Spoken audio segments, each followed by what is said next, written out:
Punjab Kings তো তখনই হেরে গেছে যখন তাদের এত ক্যাচ মিস। আপনি জানলে অবাক হবেন যে মাত্র 9 রানের মধ্যেই আউট হতে পারত ঈশান কিষান। যে ঈশান কিষান আজকের ম্যাচে করেছে 32 বলে 55 রানের দুর্দান্ত এক ইনিংসের অষ্টম ওভারের প্রথম বলের ঘটনা ছিল সেটি, যে ক্যাচ ফেলে দিয়েছিলেন বাউন্ডারি লাইনে থাকা কোপার ক্লোনি।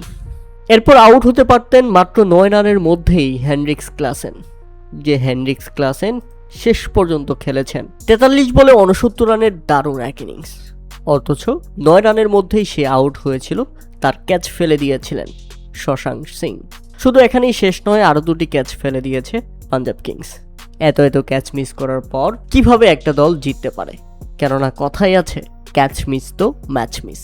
তাই তো ব্যাচে দেওয়া ব্যাটসম্যানরা যখন রান করে ফেলেছে, তখন নির্ধারিত 20 ওভারে 4 উইকেট হারিয়ে 235 রানের বিশাল লক্ষ্য দাঁড় করায় সানরাইজার্স হায়দ্রাবাদ। আর জবাবে ব্যাটিং করতে নেমে একেবারে ব্যাটিং ব্যর্থতায় পাঞ্জাব কিংস। সানরাইজার্স হায়দ্রাবাদের বোলারদের সামনে রীতিমতো মুখ থুবড়ে পড়ল দলটি।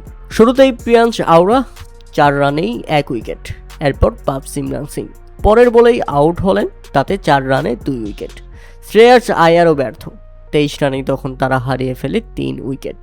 এরপর আরও উইকেট পড়ে যায়। শেষ পর্যন্ত ম্যাচটাকে টেনে নিয়ে যাওয়ার চেষ্টা করেছিলেন কোপার ক্লোনি, তবে সেটা দলের জয়ের জন্য যথেষ্ট ছিল না। আর এতে পাঞ্জাব কিংসকে এই হারের মাধ্যমে তাদের পয়েন্ট টেবিলের উচ্চ সেই জায়গাটা 1 নম্বরের চেয়ারটা ছেড়ে দিতে হয়েছে। সানরাইজার্স হায়দ্রাবাদ টেবিল টপারকে হারিয়ে নিজেরাই এখন টেবিল টপার বনে গেছে। তাতে সবচেয়ে বেশি খুশি হয়েছে দলটির মালিক কাব্য মারান। সবসময় তাকে চেয়ারে বসে থাকতে দেখা যায়নি, কারণ তিনি চেয়ারে বসে থাকবেন কিভাবে? তার দল যেভাবে ব্যাটে বলে পারফরমেন্স করে যাচ্ছে, তাতে তাকে হাততালি দিতে দিতে দাঁড়িয়ে থাকতে নাজেহাল অবস্থা।